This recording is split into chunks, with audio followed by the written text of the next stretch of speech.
Hello කොහොමද? ඉතින් අද ඔන්න අපි යනවා පොඩි ගමනක්.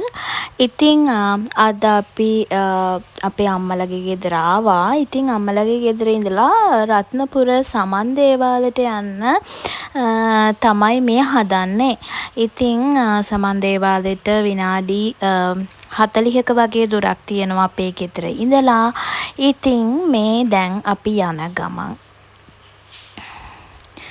ඉතින් ඔයාලා මේ දවස්වල මොකද කළේ? හොඳින් ඉන්නවද? කට්ටිය කමෙන්ට් එකක් දාගෙන යන්න.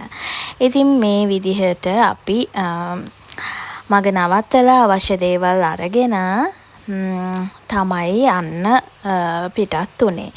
ඉතින් මේ යන අතර මගදී පොඩි වැස්සකුත් වැස්සා.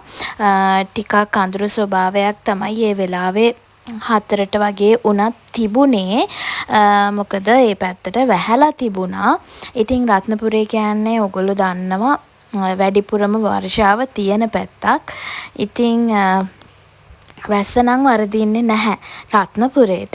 ඉතින් ඔන්න අපි ආවා තැනට. සමන් දේවාලයට තමයි ආවේ. මං ගොඩාක් යන්න ආස කරන තැනක්. ඉතින් අපි ඇවිල්ලා ඒ හරිය වාහනේ පාක් එකකට දාලා ඊට පස්සේ අපි අවශ්‍ය බඩු ටිකක් තිබුණා. ඒ ටිකත් අරගෙන සමන් දේවාලෙට යන්න තමයි මේ හදන්නේ.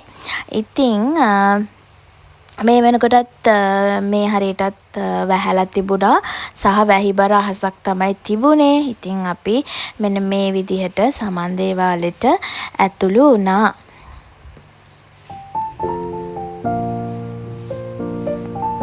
ඉතින් දැන් නම් ඔය වහින ගමන් තමයි තියෙන්නේ. ආයෙත් සැරයක්. ඉතින් අපි පල්ලෙහාට ඇවිල්ලා පහන් පත්තු කරලා බුදුහාමුදුරුවන්ට මුලින්ම වැඳලා ඊට පස්සේ නැවත දේවාලෙට ගියා. ඉතින් ඒ ගිහිල්ලා අපි දේවාලේ පූජාවට සම්බන්ධ වුණා. හවස 6ට තියෙන පූජාවට තමයි සම්බන්ධ වුණේ. ඉතින් මෙහෙම තමයි එදා හවස් වරුව ගත වුණේ.